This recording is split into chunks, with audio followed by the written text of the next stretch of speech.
All right. Hi, and welcome everyone. We have about a minute, but I'm just going to take an opportunity to make sure everybody can hear me and see my screen okay. If you could just open the chat. Looks like we have 4 people here currently. Hopefully have some more joining. We had a lot of people sign up for this, so hopefully there we'll see you guys. Um, can you hear me and see my slides okay? Somebody give me just a touch base. All right. And where do we have people joining from today? We are going to be talking about board style questions. So if you're getting ready to sit for your FNP board exam, that is kind of the people that we're looking for today. But if you're kind of interested in becoming a nurse practitioner and wondering what this is all about, you're welcome to join and watch. That's also really can be helpful and beneficial to kind of know. I feel like some of these questions kind of we take it a step further as nurse practitioners than NCLEX, but a lot of healthcare is healthcare, so we go all over. Um, who do we have in the audience today, and where are you joining us from? Let's see here. I'm in Denver, Colorado, and it's a beautiful day. Kind of windy here, but you can see the mountains, so it's clear, blue skies, really nice. Let's see here. All right. If you can open up that chat box and go ahead and just let me know that you're able to connect and any concerns that you may have. Also take a quick peek. Oh, good. Got some folks joining on Facebook. Welcome, welcome from Nepal. Oh my gosh, so cool. Um, this is great, you guys. All right. Without further ado, let's jump in. Some cool things with Archer. We are tutoring. I just finished a tutoring session, and hopefully my student is joining today on this. We do offer one-on-one tutoring. We are going to start offering small group tutoring as well.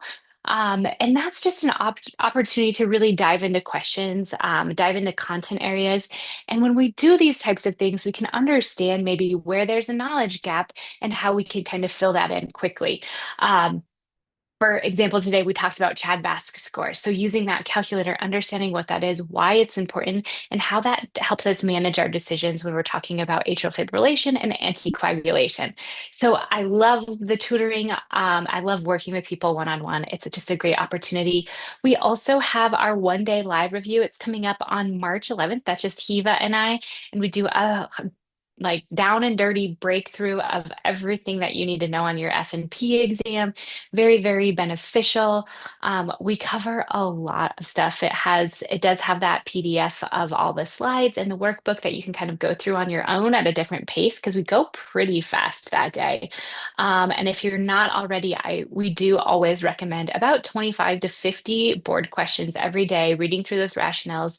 And I just recommend go ahead and make a note. So if there is something that you're getting wrong and you don't quite understand that even after reading the rationale, that's an area that you should go back and study. And so that's kind of the way that I talk about these things. Okay. Board style questions is what we are going after today. So if you can open up your chat box and reply. Okay. I want to hear, there's no right or wrong answers here. We're thinking through these questions. I have really, if you are a student of mine, I give you really, really tough questions. These questions are probably a little bit more difficult than what you're going to actually see on your boards. You're going to see some hard questions on your boards, but all of my questions are hard questions. And the reason that I do that is I find it gives us an opportunity to really analyze and understand what content areas we need to work on. And so if you find that these questions are tricky, good. I want them to be not tricky. I want them to be hard. I want them to really get into your critical thinking, your management. What are you going to do next? To make sure that you're really, really well prepared for this exam. Okay. And also to make sure you're going to be a really safe and great nurse practitioner when you get out there and you do whatever it is that you're hoping to do in the world. Okay. At Archer, we have this method of how we should approach questions, and it feels kind of intense, like it's going to take way too long. Um, but you're going to get good at it. And I say if we do this every single time, the likelihood of missing a question because of not reading fully or understanding what the question's actually asking, or looking for our pertinent positives and our pertinent negatives of the question. So when I say pertinent positives, I'm thinking about things that point us towards a diagnosis. Okay. So if we're thinking about myocardial infarction as a diagnosis, chest pain, pain with exertion, feeling faint, right? All of those those are pertinent positives. Those are important things to not miss. Those are our red flags that point us to our direction. And pertinent negatives are the absence of those red flags or those pertinent positive things. And so when we're reading our questions, what I want you to do is to apply this method. So first, you're going to read that question out loud. What is the question actually asking us to do? Is it asking us to diagnose? Is it asking us to assess? Is it asking us to do a write a prescription or do a a management change, right? So asking and really making sure you understand what is the question asking us. Does it have some of those double negatives in there? They're getting away from that a little bit, but I'm sure there's questions that still exist that have those double negatives. I don't like those because it really makes your brain like have to think, what is this actually asking me? So take a moment. What is the question asking? And make sure you understand that before you even jump to your answers, okay? Read that question line by line. Pull out your keywords, your pertinent positives, your pertinent negatives. What do we know? We don't want to add our own details. If we start adding our own details, we're getting further and further away from the correct answer. So, what is it that they're telling us? Of course, in real life, you get to ask the person more questions because the person's actually sitting in front of you. But during your boards exam, you know what you know, and that's it. And so you're going to make the best decision based on what information they're giving you. And it can be frustrating. That's okay. That's normal. But that's what I really want you to think about. Before you look at the answers, try to think about how you would answer it in your own in your own words, because that helps you get to the correct answer. Like, what would I actually do in this situation? How would I handle this situation? And when you do that, you get a little bit closer, and sometimes your answer is not going to be there. Bummer. But a lot of times it is. Okay. That means that you really know how to do this stuff. Look through and read each answer. Okay. Read the entire answer, all four of them that they give you, because it may include a little bit of a right answer, but there might be a lot better answer down below.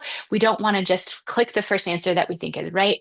Make sure you read every single answer that they give you. Okay.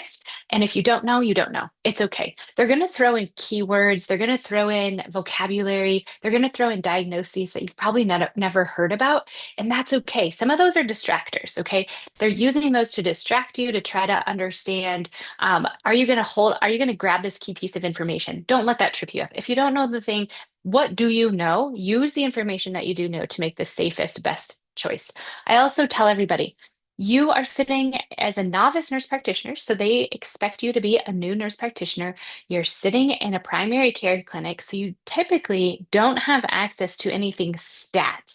Okay, you're no longer a bedside nurse. You no longer can, at the snap of your fingers get a CT scan. This stuff takes a little bit of time when we're thinking from an outpatient perspective. So in the boards exam, that's kind of the setting that they have, unless they tell you otherwise that you have access to that stat information. But if you're ordering a CBC, if you're ordering a CMP, you expect that result to come back maybe 24 to 48 hours later. Okay. If you're getting an outpatient, any sort of imaging, they have to go schedule that, right? So they have to fit into the schedule. X-rays, yeah, sometimes you can walk in same day. But if you're thinking of an MRI or a CT scan, that's not going to happen quickly. Okay.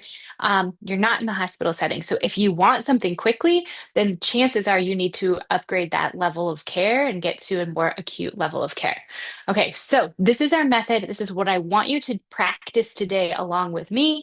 And we're going to go through these. We'll get through as many questions as possible. I did write some really hard questions. Um, but I'm not here to trick you. I'm here to help you understand. Now, if you can participate with me in a chat, that's going to actually help me know where we're at. Because if you don't participate, I'm just going to go and assume that everybody knows what the right answers are on these questions. Okay, first up, we have a 76-year-old patient that presents to the clinic for a routine follow-up visit for hypertension and hyperlipidemia. The patient reports feeling a little more tired than usual over the past 2 months, but denies any chest pain, syncope, acute shortness of breath. Occasional mild palpitations lasting a few minutes are reported and resolve spontaneously. Current medications include lisinopril 20 milligrams and atorvastatin 40 milligrams nightly. The patient drinks 1 cup of coffee daily and denies alcohol or tobacco use. Vital signs 132 over 78, heart rate 96, resp 16, sat 98. On physical exam, nurse practitioner notes an irregularly irregular pulse. Heart rate, heart sounds are irregular without murmurs. Lungs are clear, no peripheral edema. What is the most appropriate next step in assessment? Okay. The question is asking us, what are we going to do next to assess this patient? Okay, we're not diagnosing, we're assessing. We're not managing, we are assessing this patient. What do you guys think? What are some thoughts of what you might do next? So we're going to go through our method. We're going to pull out our keywords. Okay, he's 76. We're in the clinic.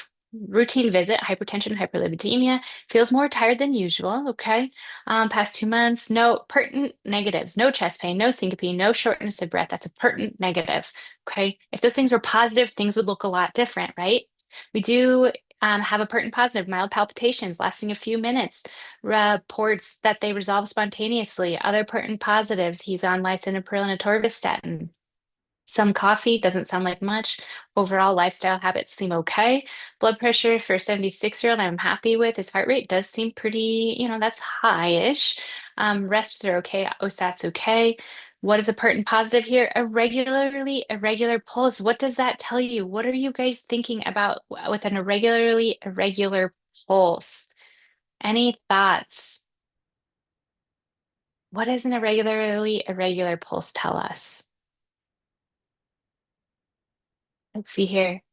Just oh, do I need to the chat might be disabled. 1 second, guys. I'm sorry. What a rookie mistake here. Chat settings.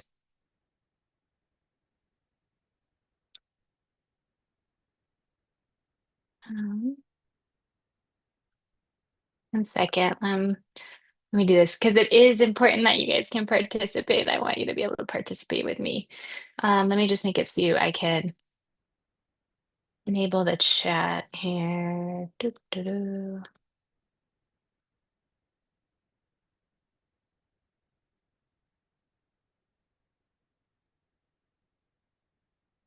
Okay, there we go. You guys should be able to chat with me.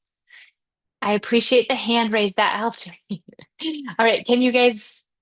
Yes, AFib, absolutely. Great. Thank you for participating. AFib. Okay, so if we're assessing a patient with AFib, what is our next step? What are you guys thinking we're going to do? What would you do in this case?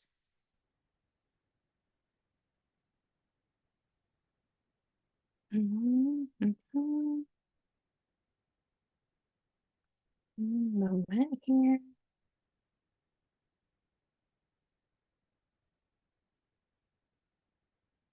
Let's see here. Awesome. EKGs. Absolutely. That's what I would do too.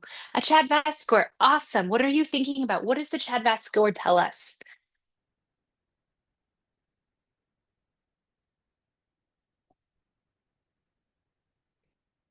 Yes. Okay. Good. All right. So here are our possible answers. Um,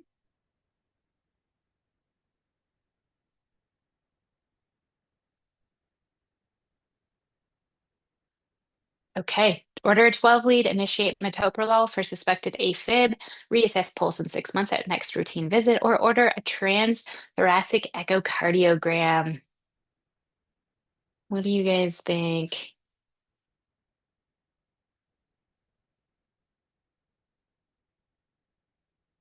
Yes, absolutely. Okay, that is correct. We are going to order a 12 lead. And the reason, what are we thinking here? Is starting metoprolol unreasonable? Would you maybe consider doing that? Metoprolol is a really great medicine. It's going to do our rate control, right? That's going to slow down. We need confirmation. And what is the question asking us? It is asking us what is our next step in assessment. So we want to make sure that what we're actually doing is answering the question. So assessment, an EKG or ECG is going to be what we want to do, and we want to confirm. Then it would be a reasonable thing.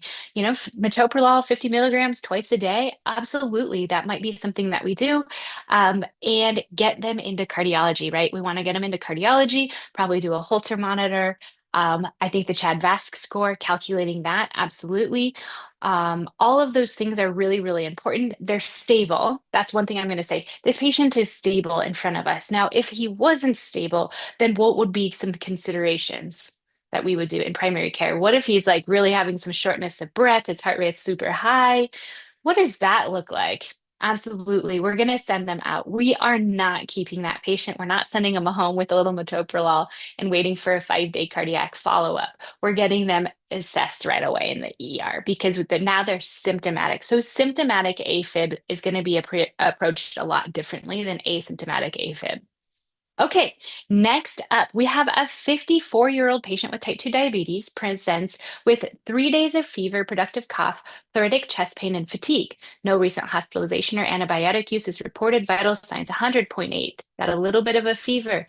Blood pressure 130/78, heart rate 104, respirations 20, SpO2 95.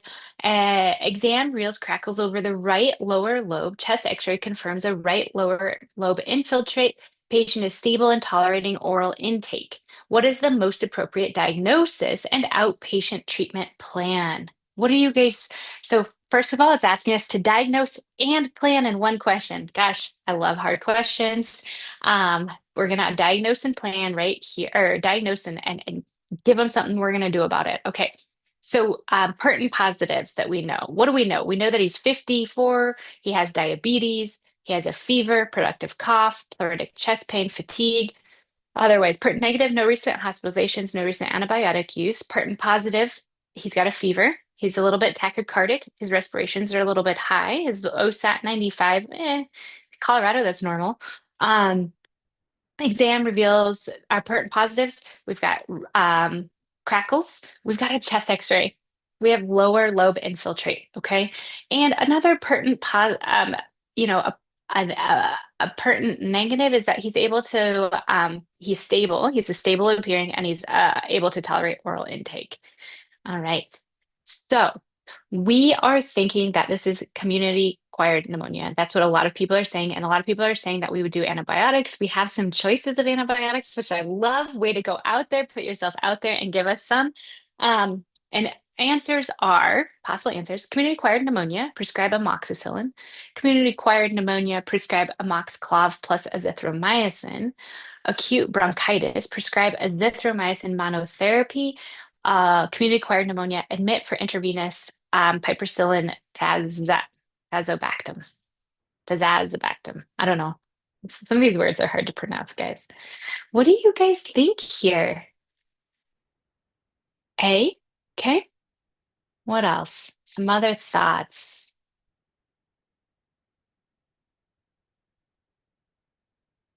B. Okay, we've got A and B. Anybody want to expand? Why are you choosing what you're choosing? Tell me, why are you choosing what you're choosing? Somebody with an A. What are your thoughts? Somebody with a B, what are your thoughts? No right or wrong. I mean, there is a right or wrong, but he's stable, but he has type 2 diabetes. Yeah, so that's exactly right. So we're going to choose something a little bit more strong because of the comorbidities. So a patient with comorbidities and community-acquired pneumonia, we're actually going to do a little bit heavy hitter because of the risk of it getting worse. Now, when I look at this patient a little bit, that type 2 diabetes is something that I'm a little bit more worried about. Okay, the fact that he's diabetic, I don't know what his A1C is, but he's at risk of further complication very quickly with something like community-acquired pneumonia. So I'm not going to mess around. Now, if this was a 38-year-old, no comorbidities, amoxicillin is a great option. Okay. Um, Quick follow-up, we want to see this patient back pretty soon if we're going to do outpatient. But because he's stable and he's tolerating oral intake, I do feel comfortable sending him home with this regimen. No, we can't just do immaculate any longer because of resistance. So when I was in school, that's what we prescribed azithromycin, a Z-Pak for pneumonia. That was it. Boom, done. But now we have stepped up what we need, and so you should be learning that in school. I feel like we're at that point now. It's been like at least 5 years that we're doing for people with more comorbidities that we're going to go ahead and increase that level of antibiotic use. And that has to do with resistance patterns. But Z-Pak used to be the gold standard in the first line. Okay, next question. A 15-year-old adolescent presents with excessive worry most days, 8 months about grades, friendships, family safety. The caregiver reports increasing school avoidance and declining grades. The adolescent reports restlessness, fatigue, difficulty concentrating, muscle tension, poor sleep, no substance use, manic symptoms, psychosis, or society. No, none of that stuff is reported. Sorry. Vital signs and physical exam are normal. What is the most appropriate diagnosis and initial management? See, I like these. Like, these are what we call analysis questions where you have to really think about what it is and what you would do. So this is like real life. This is a little bit harder than boards. What do you guys think? What are so it's asking us to diagnose and manage, just like it did in our last question.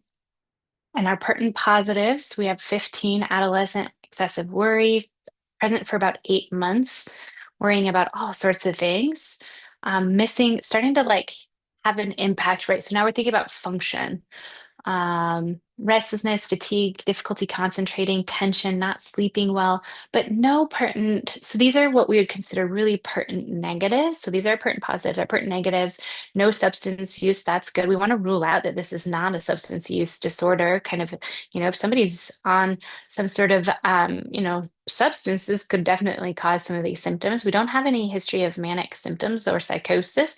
No suicidal ideation is revealed or reported, so good. And they look pretty normal. Yeah. Okay. So here's our options here. We have generalized anxiety disorder, refer for cognitive behavioral therapy, attention deficit disorder, start a stimulant, panic disorder, prescribe benzodiazepine, adjustment disorder, provide reassurance and schedule a follow-up as needed. What do you guys think? We've got some A's coming through. A, A. Yeah, absolutely. Yeah, so first line for anxiety is actually cognitive behavioral therapy. I saw some people who wanted to prescribe an SSRI. Not wrong. I love that somebody said anxiety, prescribe fluoxetine, refer to psych. Absolutely. And I think that those are really, really important, right? We want to do this. So if that answer, if we saw an SSRI involved in here, I wouldn't say that's a wrong choice, okay? But if we see cognitive behavioral therapy before an SSRI, I think that's reasonable. Let's try to see if we can't do something with therapy first, but that's going to be a nuanced discussion between you and your patient and the family, right? We're not just going to jump to that. It really depends on what they say, but this is a question, it's a board exam. This is not real life.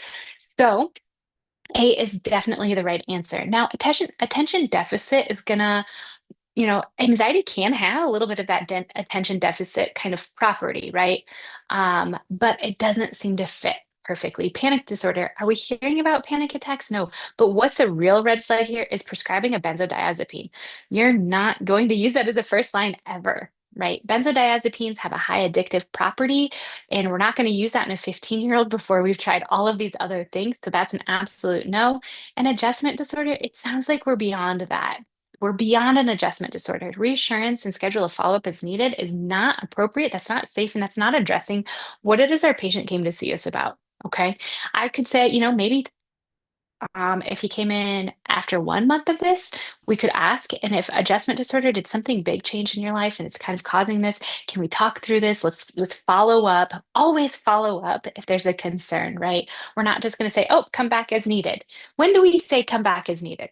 We say that when things are like fine. when people are fine. When you do um, you have a healthy person who comes in for their annual exams. Thank you so much for coming in for your annual exams. Thank you so much for getting your vaccines, doing all those things that we want to do. You have nothing going on. You're pretty healthy. You can come see me whenever you feel like you need to if something else happens, right? That's about it. But if we have hypertension, we're scheduling a follow-up. If we have diabetes, we're scheduling a follow-up. If we have any sort of mental health concerns, we're scheduling follow-ups, okay? So very rarely do we do as needed. All right. 26-year-old patient at 12 weeks gestation presents for a routine prenatal visit. She denies dysuria, urinary urgency, flank pain, or fever. Vital signs are normal and abdominal exam unremarkable. Urine culture obtained at the first prenatal visit grows some E. coli. The patient asks whether treatment is necessary since she feels totally fine. She has no medication allergies, no history of recurrent urinary tract infections. What is the most appropriate next step in management? All right. I worked in labor and delivery for goodness, nearly 9 years, 10 years, a long time. So I see these patients. What are we going to do? What do you guys think? Throw it out there. Treat since she's pregnant. I like it. I like where you're thinking, Cynthia. Yes, that is absolutely true. Okay, so here's your options. Reassure the patient no treatment is needed unless symptoms develop. She is asymptomatic, right? Do we prescribe nitrofurantoin? Do we prescribe some Bactrim? Do we prescribe Cipro? What do we use in this? I'm going to go back and just tell you. We have, she's 12 weeks. And we do UAs. We treat all pregnant women. We do UAs routinely because the risk of infection, pyelonephritis and sepsis, just boom, boom, boom. It goes up during pregnancy. So we treat these people absolutely always. But what are we going to treat with in that first trimester? This is a tough question. I'm telling you, I'm here to make you think. And this is something, honestly, in practice, I would look up and verify that I didn't get this wrong. Okay, because it's that important. But B is the correct answer. We're going to always treat asymptomatic bacteria in pregnancy, even in the absence of symptoms. Untreated infection does increase the risk of pyelonephritis, preterm labor, low birth weight. And nitrofurantoin macrobid is safe and commonly recommended in early pregnancy, but we are going to avoid this near term. Okay. We'll never just ignore. We're going to always treat. And we generally avoid the trimethoprim sulfa in that first trimester due to neural tube defects. So we're not going to use that one. So nitrofurantoin in early pregnancy is okay. Late pregnancy, we're not going to do it. Okay. And then fluoroquinolones are contraindicated due to potential fetal cartilage toxicity. So we don't use fluoroquinolones. Bactrim also avoided near term. Okay. Good. So at that point, I'm kind of wondering, I would have to look it up, honestly, you guys. If they were at a certain term, what would I use? I don't do prenatal care anymore. I do a lot of menopause. So I don't see pregnant people. I feel like they mostly go to CNMs or OBGYNs, not much in family practice, and definitely not at the family nurse practitioner. I'm not seeing pregnant ladies anymore, even though that makes me a little bit sad to think about. But just making sure we're going to treat all pregnant ladies, asymptomatic or symptomatic. If she had a fever, chills, flank pain, what would you do differently?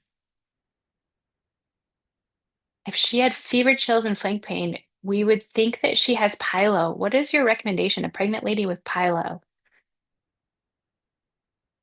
ER. Good job. Yep, we're going to do intravenous antibiotics for that patient. So good job. I saw a lot of those patients when I was a nurse. Okay, a 54-year-old man presents for follow-up after being newly diagnosed with type 2 diabetes, A1C 7.6, no history of cardiovascular disease, does not smoke, exercises occasional. Blood pressure today, 128 over 76, BMI 31. A fasting lipid panel shows total cholesterol 188, LDL 110, HDL 44, triglycerides 160. He asks whether or not he needs to start a cholesterol medication since his LDL really isn't that high. What is the most appropriate next step in management? What do you guys think here? What are your thoughts on that LDL? He's newly diabetic. It's asking us what's the most appropriate management step, our pertinent positives and negatives we know. This is asking us to know some guidelines, isn't it? What do we want our LDL? What's our target LDL in a diabetic patient? So in a normal non-diabetic patient, less than 100. So we could use, does anybody know, what do we do? 70, yep. Calculate the ASCVD score. Yes, definitely a good idea to calculate the ASCVD score always. I like to have that documented. Yes. So here's our options. Initiate a moderate intensity statin therapy, recommend lifestyle changes only and recheck lipids in a year, start a high intensity statin therapy immediately, or add ezetimibe to lower the LDL below 70. What are you guys' thoughts here?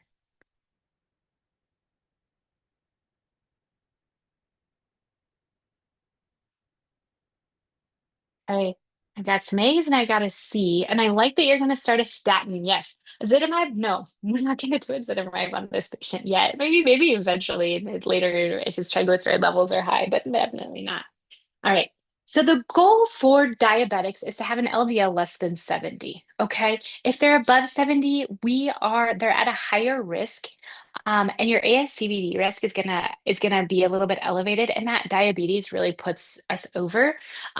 Take a moment if you wanted to. We can go back and you can calculate that. His A1C is also high, right? Yeah, absolutely. This guy is at risk of a heart attack and stroke. We are going to start a moderate intensity statin for now. We may escalate that therapy, but we're going to start at least a moderate intensity statin. So A is the correct answer here. If you guys want, take a photo of this, go to your ASCVD risk calculator score, put that in and practice making that calculation and understanding how that calculator works. Okay, it's free. I would bookmark it on your computer because if you are working in primary care, or in cardiology or in endocrine, you're going to be making these using that consistently. So feel really comfortable with the ASCVD calculator and putting in people's numbers. It gives you all the information here to make that assessment, but the correct answer here is going to be A. So we're going to start with a moderate intensity, and we may need to go ahead. Now, if his LDL was higher, then that might make us want to go to the higher intensity statin, depending on that number. But given that his LDL was 110, I think we might be able to get to that 70 with a few lifestyle changes, getting the AA1C down, and then also a moderate intensity statin. Now, if we don't get there, then we talk about adherence, right? If we're not meeting our goals, is the patient taking it? Are they having some side effects that make them not want to take it? If so, can we space out the dosing? So something like rosuvastatin, could we go to 3 times a week with a higher dose? What can we do? Where can we meet our patients, right? We got to get a little creative on those things. Those are a little bit off-label types of management, but we want to always assess adherence to medications if we're not meeting our goal, number one. And then number two is, do we need to increase the amount and the intensity? So that would be the next step. Okay, I'm going to do one more question just because I love you all and I love teaching. Let's go to this last question for today. A 64-year-old patient presents. Sorry, I gotta move my chat so I can see the whole question here. Oh, okay. Presents for a follow-up after routine labs revealed a PSA of 5.2. 2 years ago, his PSA was 3.8. The patient reports mild nocturia 2 to 3 times a night, a weak urinary stream, but denies hematuria, bone pain, weight loss, urinary retention. Vital signs are normal. DRE, digital rectal exam, reveals a smoothly enlarged prostate without nodules. What is the most appropriate next step in evaluation? Okay, we're asking what are we going to do next to evaluate this patient? Okay, he's 64, PSA is a little bit elevated here. It was normal, some nocturia. So he's getting up to go to the bathroom at night 2 to 3 times, weak stream, no other symptoms. That's good. So no concerns here. Vital signs normal. His DRE, smooth enlarged prostate, no nodules. So what are we thinking's happening here? What do you guys think is going on? First off, BPH. Yes, absolutely. I agree. I think it's BPH. What would prostate cancer look like? What would we maybe see if it were something more severe? Bleeding. Okay. What else? What would our DRE feel like? Hmm. And nodules, yeah. Maybe pain, maybe not, but nodules for sure. Bone pain can if it's metastatic, weight loss, urinary retention. Yeah, and kind of, so those are the things. But nodules is really what I'm looking for here. And some hematuria. Hematuria could also be bladder cancer. So hematuria, never normal. Always follow that up and do something about that. And, if you find out, okay, I'm treating somebody for a UTI, they have hematuria, I'm going to bring them back in and make sure that resolves. I always follow up on hematuria. Okay. All right, here's our possible answers. We could schedule an immediate transsexual prostate biopsy. It's the TERP. Um, Repeat PSA in several weeks before further intervention. Would we go ahead and start for finasteride and presumed benign prostatic hyperplasia, or do we order a CT of the abdomen and pelvis? Out of these answers, these might not be what you really want to do, but what do you guys think? What would you do?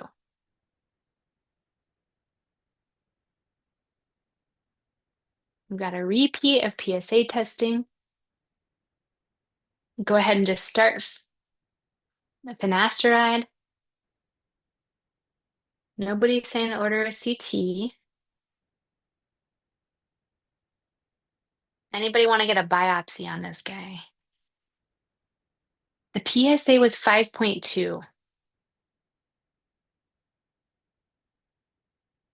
So it's a mild elevation. What's our normal PSA? What do we want it? Does anybody know? I think I included the normal here. Oh, I didn't include normal. They'll always include normal. Normal is 4 or less than 4. Okay.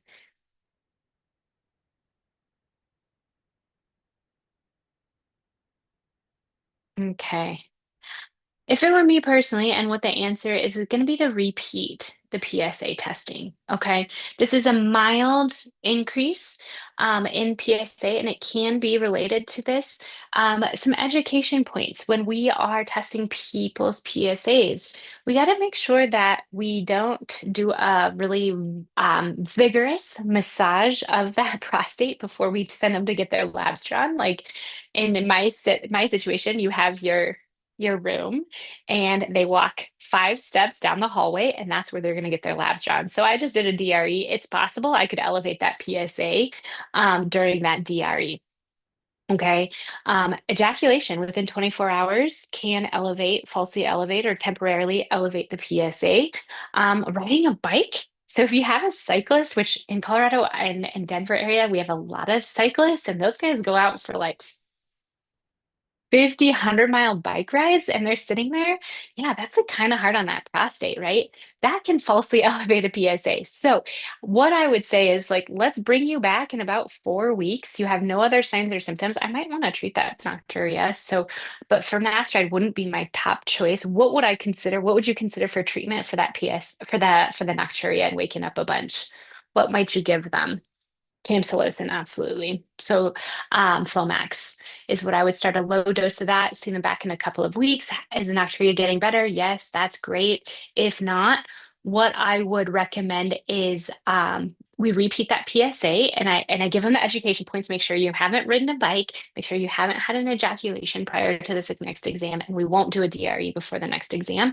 And we'll see what this PSA looks like. Now, if it comes back normal, then I'm reassured. And I might follow up, like depending on what's the level of risk and family history and so forth. I might say, like, all right, let's just recheck it in like 6 months and make sure it's normal.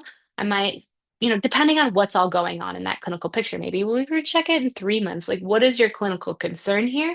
And what are you going to do about it? Okay. Um, and giving them the red flags. If this is happening, I want you to come see me sooner than later. Let's like not wait a long time. But if I'm prescribing a tamsulosin or something for that lower urinary tract symptoms, I'm gonna follow them and just make sure we're doing something about it. So I'm gonna bring them back. I, in my practice, tend to be a little bit more conservative. I like to see people. I like to see that they're improving. And so whether it's just like a quick telehealth visit that I'll schedule with them, like, hey, let's schedule a telehealth visit in 2 weeks just to see how things are going. It's just a touch point, right? And sometimes I have to pick up the phone because those patients keep me up late at night, and I'm thinking, gosh, did should have I saw them, I can pick up the phone the next day in the clinic and get on the phone with them for 5 minutes. Hey, I don't know if I told you this, but this is what I want to make sure that I give you this education. I can't remember, but I just want to make sure I'm thinking about you, and these are the things I'm worried about. So connecting with our patients, making sure they feel heard, understood, and cared for really builds that rapport, builds their kind of adherence to whatever treatment plan we all come up with together, and make sure that they stay healthy. And I think that's ultimately what we're all in this, field of work anyways, is to really keep our patients healthy. And so, if you think like, gosh, I should have done this or done that, write it down. Don't lose sleep over it, although easier said than done. And follow up with your patients. Okay. Okay. Um,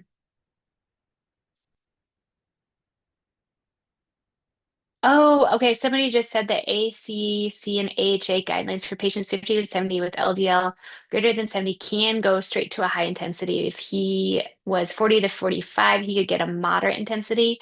Okay, you're not studying the wrong thing. Those guidelines that sounds reasonable.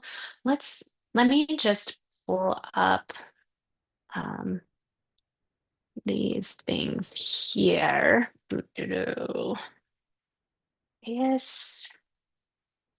Where's the CVD risk? Okay, I'm gonna pull up the ASCVD risk calculator. Can you guys see that? Let me see if you can see what I'm seeing. Yep, okay. All right. And I'm gonna go back to this question. Okay, let's just use our handy dandy aids. So this is kind of the thing. And I did write these questions late at night, so I could get this wrong, Olivia. You could be totally right. Okay, so this patient is 54. Yes, male, non-smoker. Total cholesterol was 188. HDL was 44. Systolic was 128. And high intensity. Wait, one second.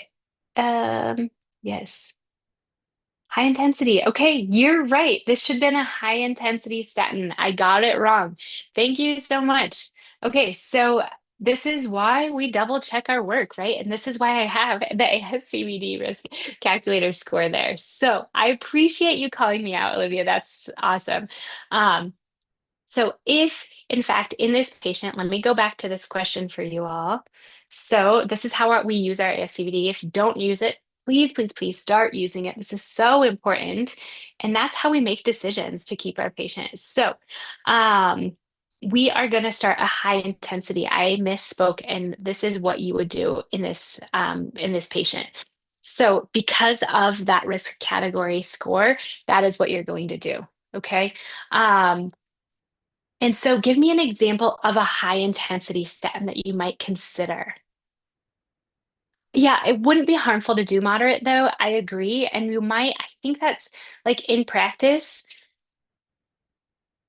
depending on the patient and how sensitive they are to medications and how likely I might go with something a little bit lighter and then kind of increase it. But I'm going to have this shared conversation. Atorvastatin, whatever our doses, right? Our doses make a difference. Let's go through, statin intensity chart. I'm going to pull up a statin intensity chart for us here.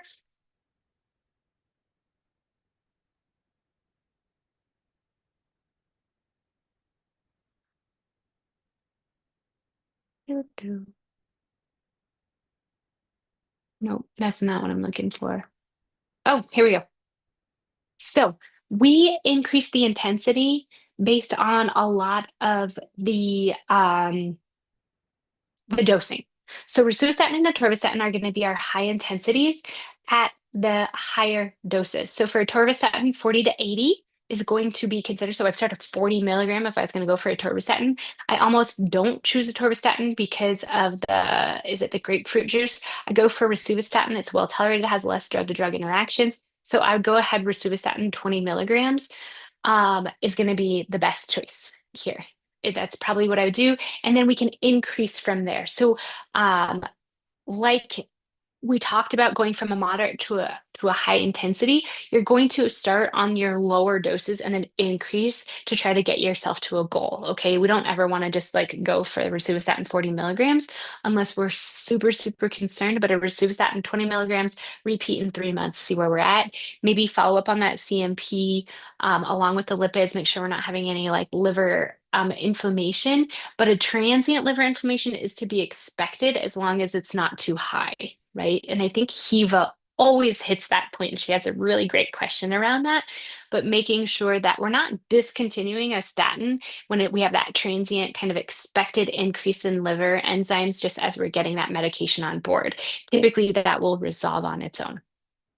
Okay, unless it's super high, then we have to be a little bit more concerned, or if there's a history of like liver disease along with it. So if somebody's has a bit of an alcohol use disorder or something like that, then we're going to be a little more concerned. Okay, you guys, that was a little, sorry, 15 minutes over time. Goodness gracious. Um, I love working with you all. And if you have any questions about anything, follow up with us. And otherwise, really wish you guys all the best of luck on everything and hope that no matter where you're at in your studying, that you do really great. And yes, keep going. You're doing really good things for the world. And it's really, really important work, and we need more good nurse practitioners. So keep it up and best of luck on your studies, okay? Reach out to us if we can be of help. Again, we have that 1 day live review, Hiva and I, on March 11th. That's a really great way to just get everything out. It can help kind of guide where your studying's going, or just be like a really good review right before your exam. Um, what else? Questions, tutoring, all of that stuff, we're here for you. Okay, so just reach out if you have any um, concerns. We just want to hear from you. All right, it was really great to see you. Have a wonderful weekend. March is just around the corner. I can't believe it. Time just flies. I don't know for you guys, but darn, it's going